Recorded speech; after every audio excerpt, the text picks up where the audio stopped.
Hello, everyone, and welcome. On behalf of the partnership, we're so excited to be here with you all today to discuss building and scaling a diverse tech talent community from Baltimore to Richmond.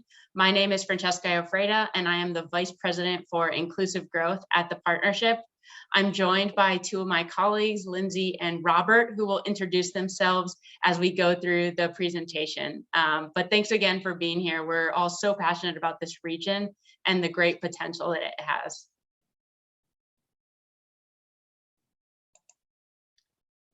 Next slide. Great.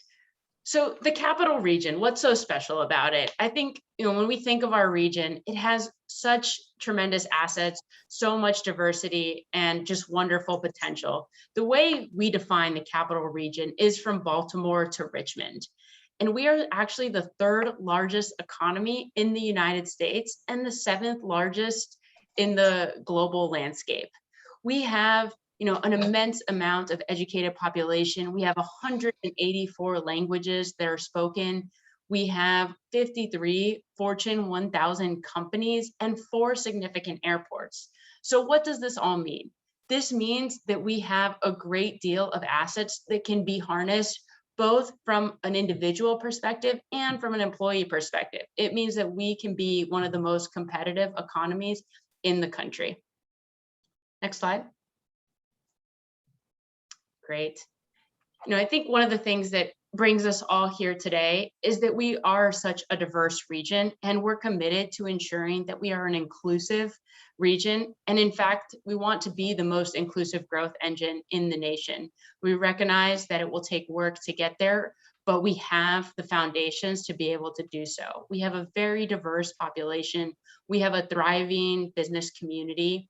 We have global reach. We have, many different multilateral organizations that are based here in DC. We have people from all over the world that call this region their home. And we have a growing startup ecosystem. The capital region is home to more than 10 million people, of which 2 million are foreign born and 3.3 million have a bachelor's degree or higher. We're one of the most educated populations in the nation. But there's also massive potential for those that don't have a bachelor's degree. We have 210 public companies located in the region and over 175 embassies, which again speaks to our global reach. Next slide. Great. So, what brings us here today is we are the Greater Washington Partnership. And we are a civic alliance of the 27 or so largest regional employers from Baltimore to Richmond. Our organization was formed roughly 4 years ago with the desire to make this region the best place to live, work, play, start a business, and start a family. And when we think about our role in the region, it's really to help catalyze solutions and bring those to scale across the region. We sit at a unique intersection whereby we represent business interests, but we also, in order to do this work effectively, recognize that we need strong cross-sector partnerships with everyone from academic institutions to philanthropy, to local community groups, to political leaders. And we think that's the way that you solve seemingly intractable challenges, is by bringing to bear the best from all of these different sectors. And our preeminent focus is around inclusive growth. We think the most inclusive region will grow the fastest and will be the most resilient. So all of our work at the partnership is really anchored on making this region the most inclusive. So here you'll see kind of a depiction of all of the different ways that we think about and have supported inclusive growth efforts. And I know Lindsay and Robert will talk more about it. But everything from how do we create affordable housing tools for community members? How do we support diverse innovation ecosystems whereby diverse entrepreneurs can start a business, get funding, and scale that business? How do we ensure that folks are getting the educational credentials that they need to succeed in the workforce of the future? How are we helping companies address their diversity, equity, and inclusion challenges so that they create inclusive cultures and they're able to attract, retain, and promote diverse employees? And then transportation. Something that's not often recognized is the importance of transportation and being able to live and work anywhere in the capital region, having affordable and equitable transportation options. So that's just a few of the ways that we're thinking about inclusive growth. Right. So as I mentioned, we have 27 or so of the largest regional employers. So here is a depiction of some of our board member companies. And our board collectively employs almost 230 people across the region. And what's so striking about that is that we have board members across every industry. And so they're really able to bring these unique perspectives on things like housing, because we have folks like JBG Smith or Clark Construction, or the financial service industry. We have JP Morgan. We have professional service organizations like McKinsey and Deloitte, or even entertainment and sports organizations like Monumental. And I think that's exciting because that's also representative of the breadth of opportunity in this region for the employee cohort. Great. So I mentioned this at the outset, but we view inclusive growth not only as a moral imperative, but as an economic imperative. I think we're at a really unique moment in time where you're seeing the combination of political will with the Biden administration's agenda of building back better and more equitably. You're seeing business momentum, as we've seen over the past year. Businesses have made massive racial equity and DEI commitments, and you're also seeing great need borne by COVID, which has exacerbated structural inequities. And what this means is that there is clearly a moral imperative. I think, hopefully we all believe that everyone should be granted equal opportunities and chances of success, but also an economic one when you think of the untapped potential that these racial cleavages create. And in fact, we've done some analysis that shows that closing the wealth gap in the capital region could unlock upwards of 50 billion in GDP by 2028. That is massive. And I think, one of these quotes on the slide really exemplifies that. It's Richard Florida, who's done a lot of studies on kind of urban economies. And it says, metro economies grow faster, stronger, and for longer when prosperity isn't limited to just a few segments of the population. And why is that? That's because there's talent that wasn't given a chance to flourish or didn't have the educational opportunities previously. Talent that wasn't prepared for the jobs of the future and able to access it. Talent that didn't have transportation mechanisms to be able to get to work, to be able to provide a family sustaining wage for their family. And so when we're able to create this supportive ecosystem, we can harness the potential of all the individuals in our region and collectively grow more equitably and more resiliently. Next slide. Great. So when we kicked off our inclusive growth journey, we really wanted to understand where there were gaps in the region today. And so we did a racial disparities diagnostic to understand, where in particular are we seeing, some of those big disparities, and then where can the business community most affect change? And what we came to was 4 major pillars for our inclusive growth community, for inclusive growth activity. The first is support for small and medium-sized businesses. We know that diverse small businesses face immense challenges pre-pandemic, from everything from network access to cash flows. And those challenges have only been exacerbated by the pandemic. The second is promoting diverse innovation ecosystems. How do we create this thriving landscape where someone can have an idea, find the capital, build a business, hire top talent, and continue to scale that? We have a lot of wonderful assets today. We have, educated populations, creative populations. We have community colleges, 2-year institutions, 4-year colleges. We have all sorts of accelerators and incubators and venture capital across our communities. How do we put those tools together to really unlock this creative power? The third is fostering better employment outcomes for the Black and Latinx workforce. This is a lot of the wonderful work that my colleagues at the Capital CoLAB are doing to really, empower individuals with the skills needed for the workforce of the future. And then last, addressing these diversity, equity, and inclusion organizational challenges. This slide is really just meant to provide a picture of all the work that we are doing across the partnership in these 4 categories, and then also kind of longer term strategic efforts, looking at, how do we measure our success? How are we holding ourselves and the region stakeholders accountable? And how are we bringing together our region's leaders to discuss these critical topics? Next slide. Great. And so as part of that journey, we recently launched the Inclusive Growth Strategy Council to help throttle these efforts and bring even more business voices to the table. As I mentioned, we think we're at a moment in time where we can really change the trajectory of this region for better.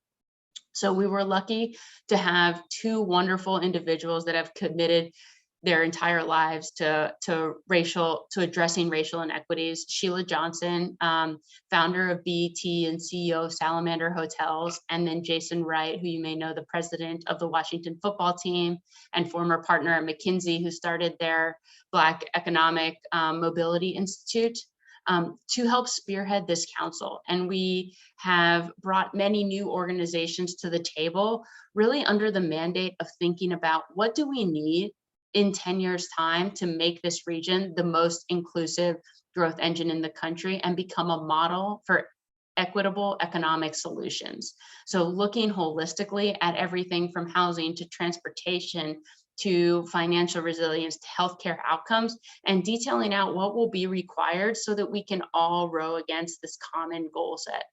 And then looking for immediate opportunities to address inequities today. All organizations have made diversity, equity, and inclusion and racial equity commitments. And we think there's huge value in connecting those initiatives so that we can increase their scale and find and share learnings across many different organizations and communities. Slide. Great, now I'm gonna hand it over to my colleague, Lindsay Johnson.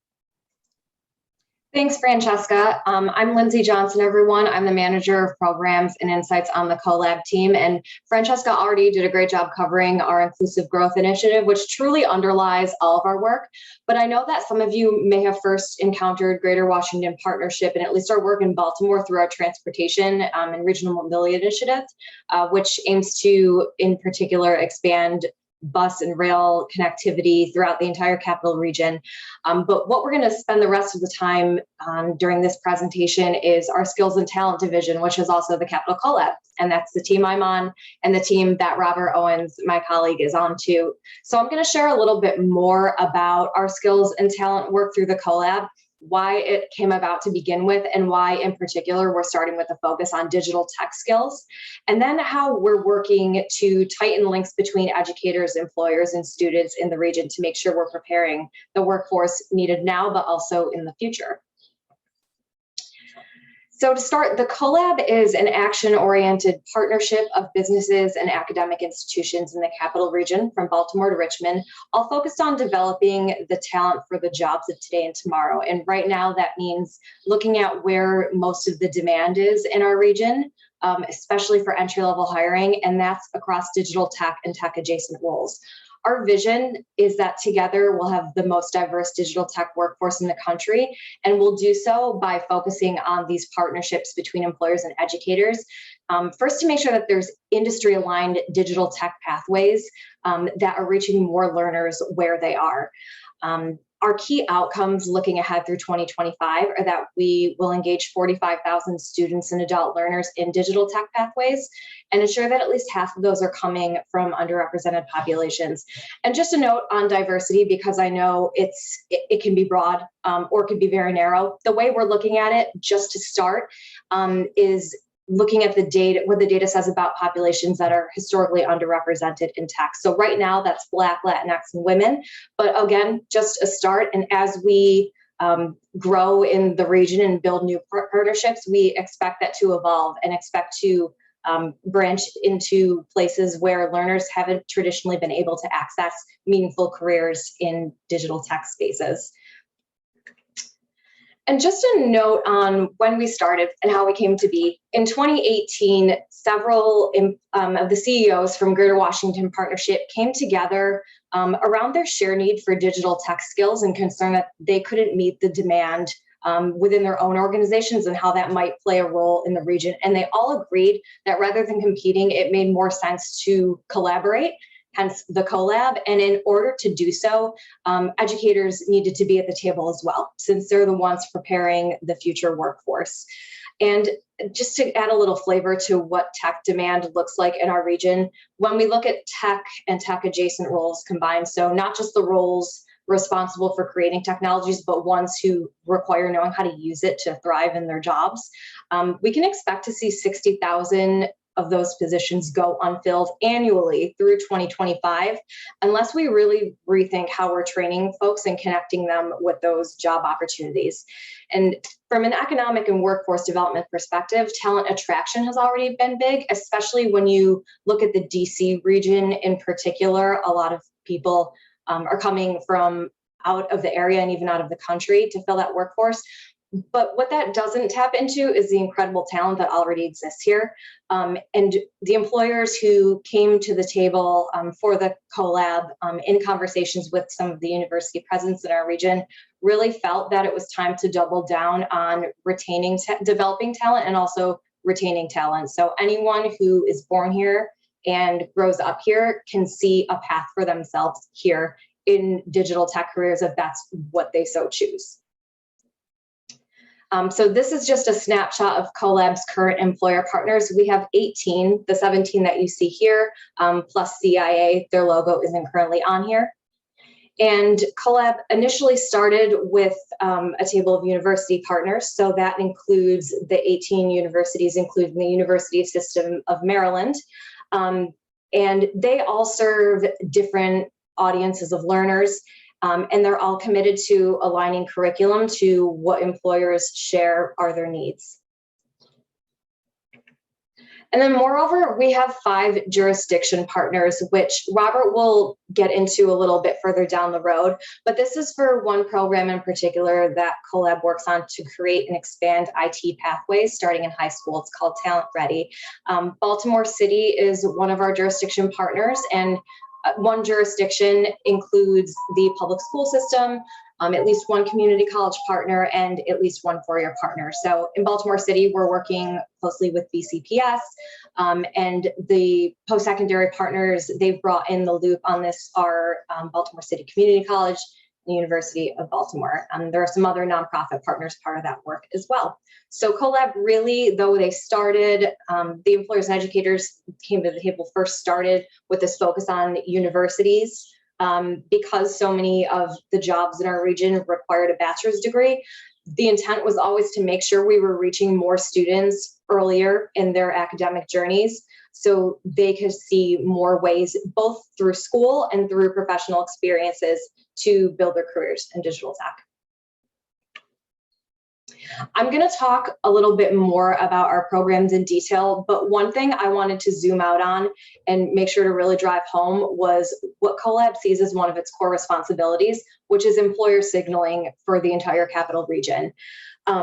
Employers, again, when they decided to participate in the CoLAB and really kick their role in workforce development up a notch, in the spirit of collaborating rather than competing, one of the first things they realized was that we need to get clear, regardless of which industry we're a part of, on the digital tech skills that are most important for entry-level jobs, and ensure that the educators who have committed to joining in on this with us have a transparent look at what our needs are. A lot of efforts like this already exist, and what makes our employer signaling work different is this mega regional approach. And that's important because it reflects the interconnected nature of our labor market. Pre-pandemic, people were crossing borders all the time to go to work. And although their jobs may look a little different in terms of where they're actually sitting and doing their work in the future, what taking a regional approach does is also open up the way that employers think about tapping into new sources of talent. So a Northern Virginia employer may have stuck to the DMV when recruiting before, or select universities nationwide, but with this heightened focus on committing to the region and employers taking a proactive role in investing in the region's talent pipeline, there's now, through this employer signaling work, a greater emphasis on what we can do together locally.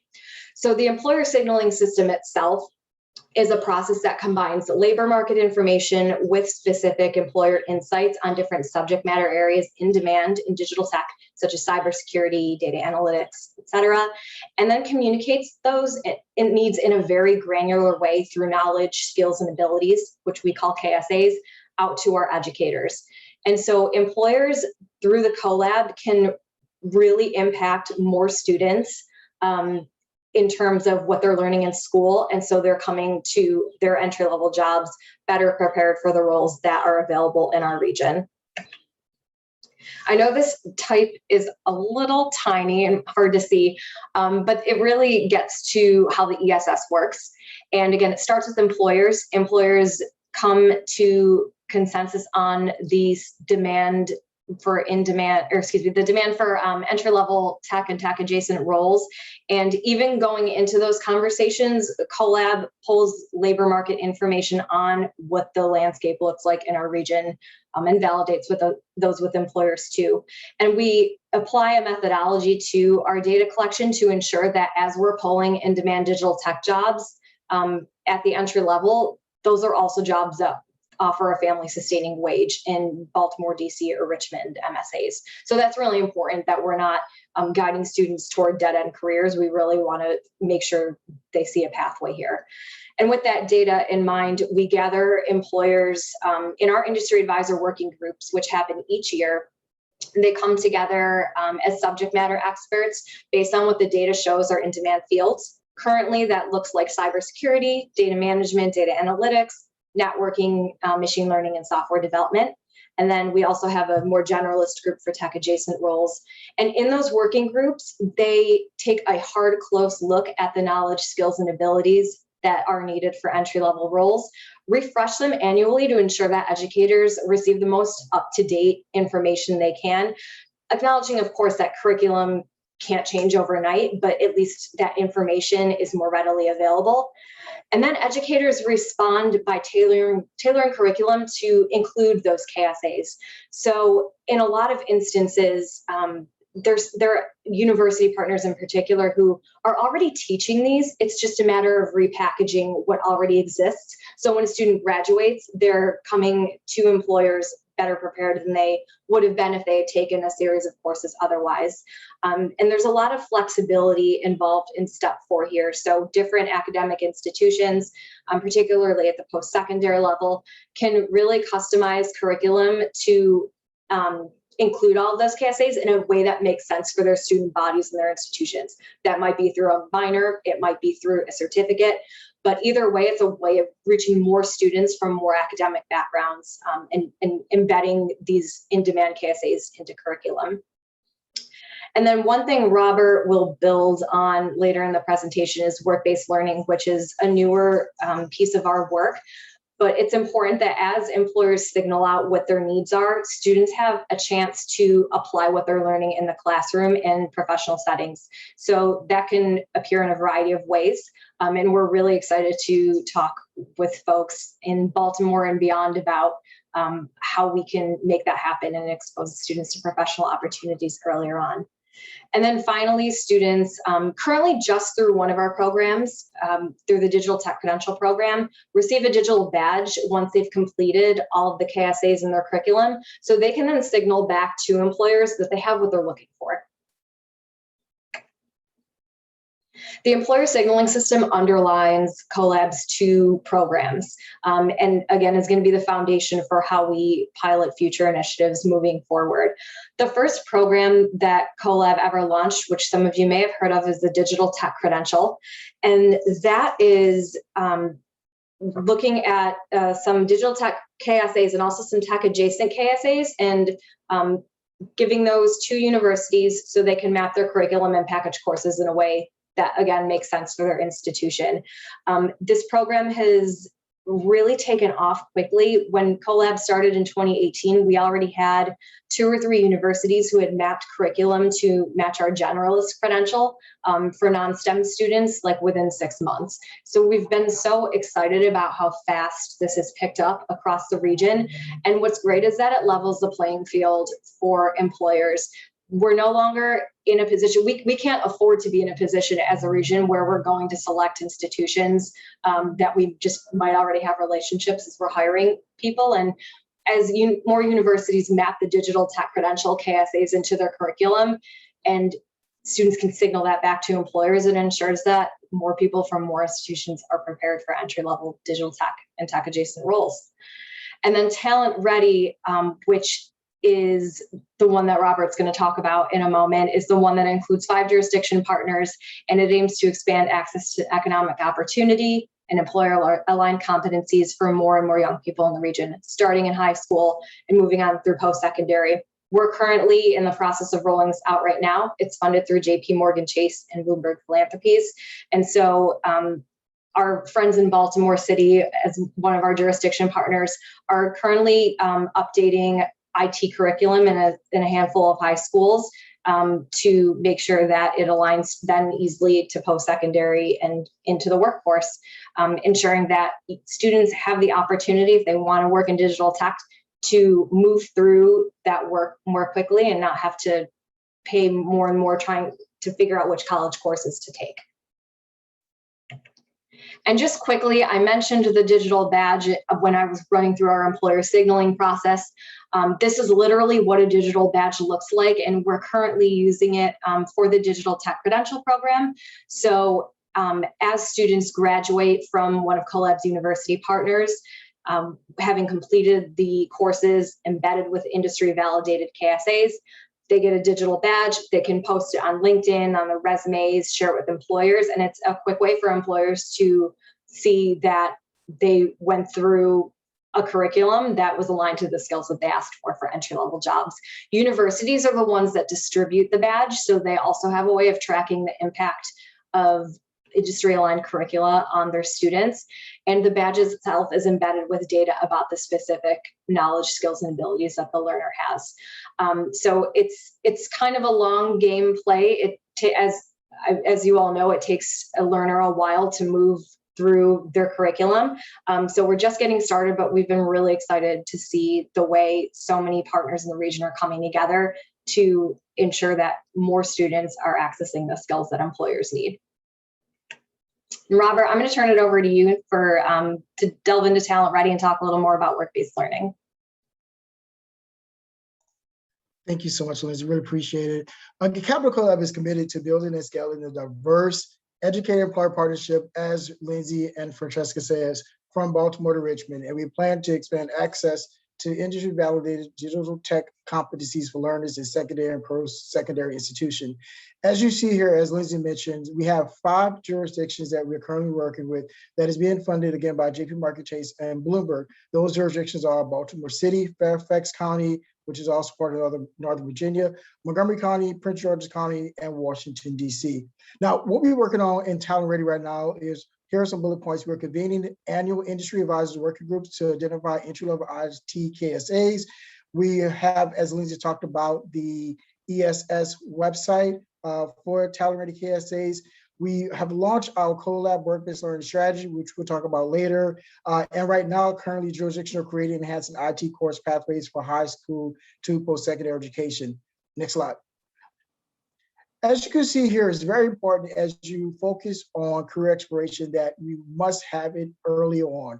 Some call it right now the PK16 continuum, where we need to start earlier on to make sure that we expose students who sometimes may not get that opportunity to learn about different IT pathways early on. So that's why we committed to start early on in the K-12 space, just to give these opportunities for students. As you see here, the continuum of digital tech work-based learning detailed in the following figures shows that there are several different ways in the work-based learning continuum that we have aggressively begin to work with at the CoLAB. First being the awareness component. So you have the career engagement, which is learning through the work, which is applying digital tech learning through practical experience that develops knowledge and skills necessary for success in careers and post-secondary education. You have awareness, which is learning about the work, which is talking about the variety of digital tech careers available for roles in post-secondary education, broad opportunities. You have career exposure, which is learning for work, explore digital tech career options and post-secondary for purpose of motivating students and career immersion, which is learning to work trained for digital tech employment and post-secondary education in a specific range of occupations. Now, as you can see, for example, we break this down, if we go into awareness, these are opportunities that our employers are able to engage with our students through career fairs, through mock interviews, guest speakers. If they advance onto the program, then we do more exposure, such as job shadowing, field trips, internships, and it progresses on to even engagement where we do internship, pre-apprenticeship, school-based enterprise, and finally immersion, where they're actually on the job, getting that training on the job, as well as youth apprenticeships after they have approved and succeeded in their pre-apprenticeship program. So there is a continuum that we work with our schools to ensure that we provide the necessary successions for students to progress along the phases. I must also add that what we are working on in TALENTREADY, which is focused on work-based learning, is to provide several off-ramps. What do we mean by that? We have to identify and understand, especially those students in the underrepresented communities, they may not go to a traditional four-year institution. So TALENTREADY is uniquely designed to make sure that we have several off-ramps. So when students are in the K-12 space, they're getting that attention, they're getting that awareness. As they graduate, many of them may not want to go to a four-year institution because of tuition, because of other type of problems and reasons. So they may go to a two-year community college. So that's why we work with our community colleges, which are in their communities, to be able to allow them several off-ramps. So if a student is not up to going to a four-year institution, then they have that opportunity to continue their studies in IT to go to a community college. Next slide. So in 2020, Capital CoLAB enlisted the help of Higher Ed Insight to conduct a landscape analysis of work-based learning here in the Capital Region. Now, ACI sought to understand the practices that increase representation of learners among populations that have historically been excluded from digital tech, and identify strategies that contribute to equitable work-based learning opportunities and outcomes from the landscape analysis. So here are three of the areas that CoLAB is going to pursue to work with our communities, whether it be educational partners, employers, nonprofits, to really ensure that we do have equitable work-based learning opportunities here in the Capital Region. So we understand that work-based learning community in the Capital Region is rapidly evolving one. And as the environment evolves, CoLAB sees its roles as threefold, with the following goals that we plan to do within the next 2 years. The first one is to inspire Capital Region employers to act as a shared sense of urgency around creating equitable work-based learning opportunities that advance diverse participation in the talent pipeline. Second, we plan to increase employer capacity and develop a sustainable equitable work-based learning in digital tech. And thirdly, we plan to create an equitable and efficient work-based learning ecosystem by collaborating with employers, work-based learning providers, educators, and other intermediaries to identify gaps and leverage successful efforts. So right now, we'll come back on screen and want to make sure that we do allow some time for participants to ask any questions. Here right quick, you see the information for the CoLAB if you want to get to us by our social media platforms through Twitter, LinkedIn, Facebook, as well as if you wanted to send us a line, we are all available. So I want to open it up the floor right now to see if there are any questions from anyone regarding inclusive growth, for Francesca, Lindsay about the CoLAB, or myself about TALENTREADY work-based learning, or the partnership as a whole.